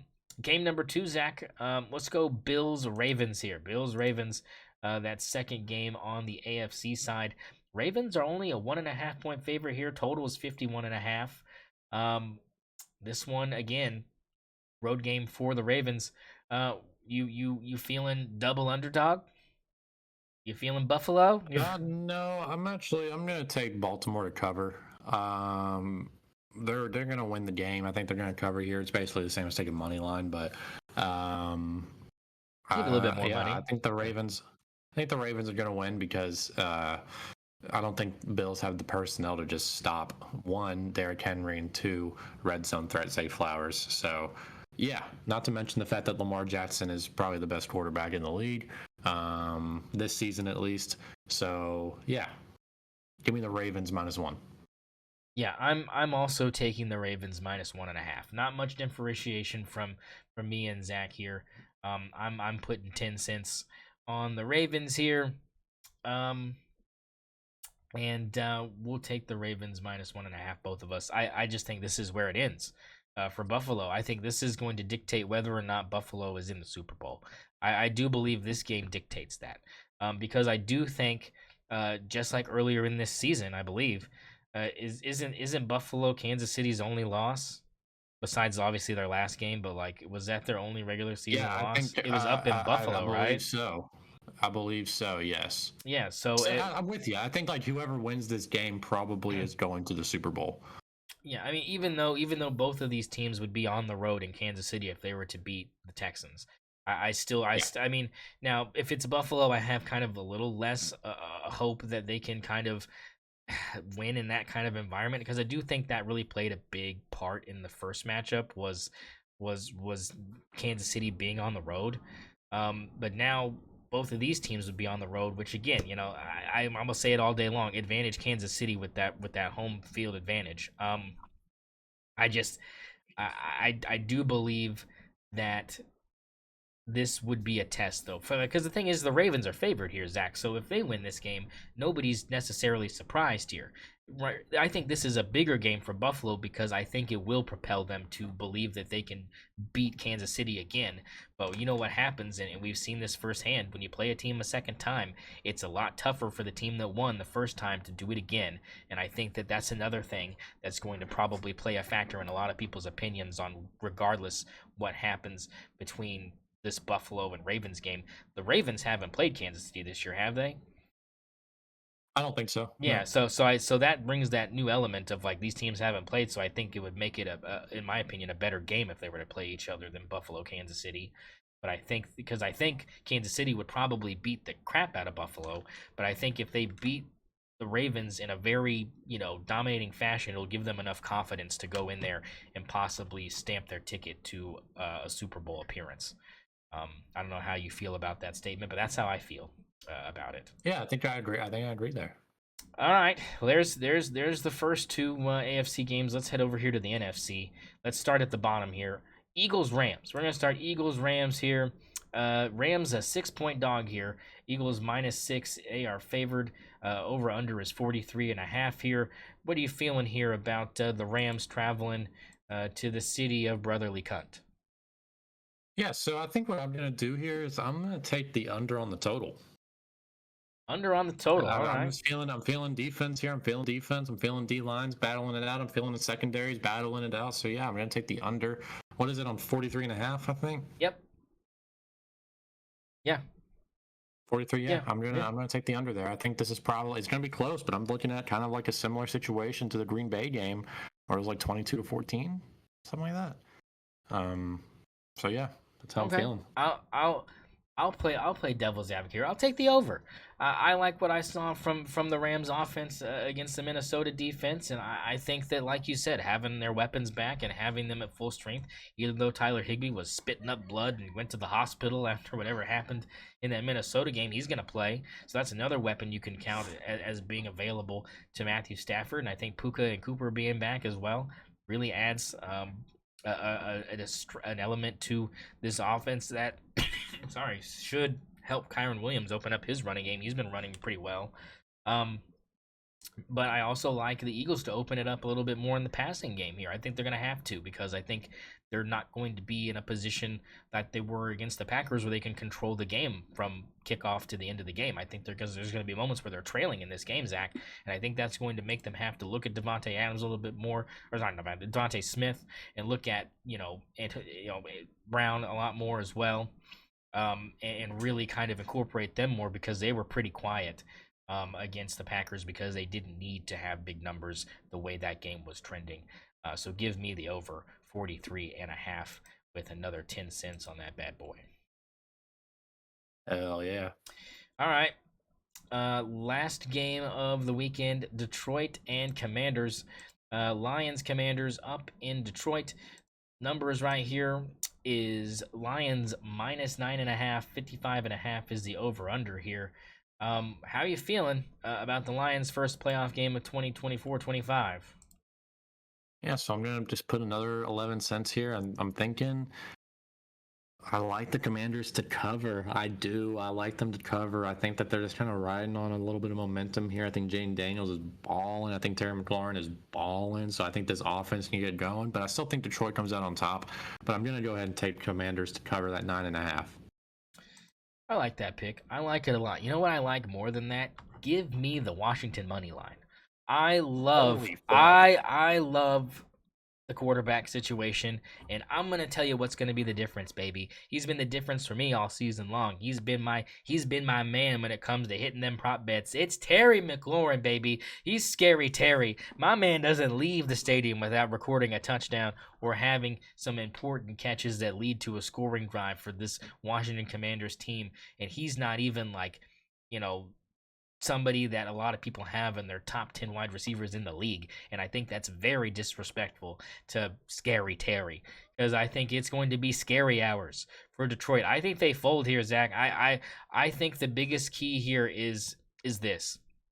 The over-under is way too high in this game. I'll give them that. I think if I were to have to choose, I'd probably bet the under here. 55.5 is a big number. Every time we've been expected to have a shootout between teams, whether it be college or pro this season, it has been the exact opposite. We have had games that have been more low scoring, and the big name players have not really played up to par of what they've done during the regular season. And I think that Detroit might get caught napping here, Zach. I think that this is one of those things where if they can shut down Gibbs and shut down David Montgomery, which both of them are slated to score touchdowns in the betting market, they've got both to score as another guaranteed minus money bet for people on various gambling websites. They think that Detroit's going to run away with this. The spread would dictate that, considering it's the biggest out of any of these games. I just think that we're going to be shocked, and I think this team is for real. I don't know what it is about Washington that makes me think that they've got a chance. But you look at the season they've had with the Hail Marys and the last second drives and the vibes of like this whole entire team. Like you said, everything has changed. It seems like a new leaf is turning in the nation's capital when it comes to professional football. And we're watching it firsthand. I think this is a huge step. I don't know if they get farther than this game, Zach, but I have the Commanders winning this game. And I call me crazy, but I think it could happen. Crazy. And we will be shocked come Monday. Yeah, we'll see on that one. Oh. So give me the Monday game. Yeah, that we're all looking for. So Monday's game, right? Big time stuff here for Monday's game. Ohio State, Notre Dame, baby. This is the last game of the college football season. We've made it, folks. It's the worst time of the year for most people, including us. We really enjoy the best sport that God ever created. So let's get into it here. Notre Dame is not favored here. Ohio State is -8.5. Over under here 46.5. What we got? Listen, we already talked about this game. We dissected the fuck out of it. We told you exactly what we think is going to happen. We told you exactly why we think that's going to lead these teams to victory. Pass rush for Notre Dame. That's what I'm looking at. He's looking at the secondary. We're looking at the run game to get going. I don't think it's a secret here that we're both taking Notre Dame to win this game. So I am going to take that Notre Dame money line. Notre Dame money line right here as the last bet for Zach. He has got his 55 cents out here, and if you want to parlay this 55 cents, you could win $68. I mean, this is a plus 12,297 bet right now. I mean, it's looking good. Hail me. I mean, this is a good looking slip right here, folks. And look, I'm with Zach. I'm gonna put my money where my mouth's been. I'm gonna back up. I'm going to skip by this courage of my convictions. I am going to pick also the Notre Dame money line here. Look, I was very hesitant here to maybe just pick them to cover because but look, I've talked enough. We've both talked enough. We've, like you said, dissected this until the point of almost just quit doing it. But that's what happens when you have to wait this long for a college football game. We've been used to having multiple throughout the week. So this is just what happens. You just have to kind of continue to beat a dead horse when it comes to analyzing the last game of the season and really give people a little bit too much to probably take in just because that's just the way it works. It's just like, take the whole gallon of water at once. No dripping information anymore. We're throwing the whole bathtub at you. Zach, I mean, this is it right here for Riley Leonard and company. This is a chance to cement themselves as one of the greatest stories of the college football playoff era. And I don't think people really understand what this could mean for the future of the college football playoff. Look at the seed numbers beside these two teams. This is a 7 and an 8 seed matching up here. This is not 1 and 2. These aren't 2 1s. These aren't, this isn't 1 and 2. This isn't, 2 and 3. None of the top 5. I mean, this is opening the door here. These are two teams with embarrassing losses. Yeah. I mean, this isn't what we've seen normally. These are two imperfect teams, but they've just proven through the playoffs that they can beat some of these other teams. So, I mean, I just think we both like the story. I think that we both understand that Northern Illinois game was kind of a fluke. I think Notre Dame is being criminally underrated here. I think so, and I think that by the end of it, the world will know, and Ohio State fans probably won't be happy. And they can continue to chirp in the comments and tell us how idiotic we are and tell us we don't know ball or whatever you want to say. I get it. You paid $20 million for this roster. You should be here. You should finish the job. You paid to finish the job. You're playing college football like you're playing cut. You've bought the best cards. You should win. You paid to win. This is it. Finish the job. And if you don't, then you look like an embarrassment because you paid the most and you still couldn't get it done. They even let you in this thing after what you had happen to you during the regular season, and you failed. It would be an astronomical failure. I don't think it would, like I said before, negate these boosters from doing the same thing again. because you got to the top of the mountain. You just didn't get to the tippy top to plant your flag. And I think that's a big thing to kind of bring up here, Zach. If they win this game, Zach, if Ohio State wins this game, and this is the last question before we get out of here, is does that set the standard for the minimum amount you need to pay for a team to be competitive in college football? Is $20 million now the standard for blue blood teams? Not every team, but teams that are that have the capability to put that kind of money. Is that going to be the standard now for building a roster that can do what Ohio State has the potential to do on Monday? Yeah, I think so. I think 100% it's going to be a race. And I think that this is an example of kind of where we need to cap it at, right? Like you got to cap it somewhere around 20 million, I think, if you're the NCAA, just to try to get this thing under control money wise. But I'm with you. I think that, yeah, it's going to set that precedent that you have to pay to win. Yeah, and here's the thing. Here's the last kind of little segment here. I know this is kind of unplanned, but you have to understand you're not going to see us for like 10 more days. So we got to get as much as we can out here. And here's kind of what I wanted to talk about. This is kind of a little bit more of a tangent here, Zach. But what kind of teams fall into that category, right? That can afford something like this. It's just blue bloods. I mean, is and the thing is the ones that aren't. There are a couple that aren't, and here are the couple that aren't blue bloods that do have the capital. Texas A&M. They're in the conversation for sure about this. You could probably throw Oregon out there. We're not really a blue blood, so I mean we've got Oregon, the money. Georgia, if you don't consider them a blue blood, Georgia. Yeah. Tennessee, yes. I think can get that kind of money together. Ole Miss. If you don't consider Miami, I think Miami can get that kind of money together. Ole Miss, I think, can get that kind of money together. But other than that, you're not really looking anywhere else. You think Clemson has $20 million rosters? I don't think Clemson has it. I don't think Clemson has it. I don't think so either.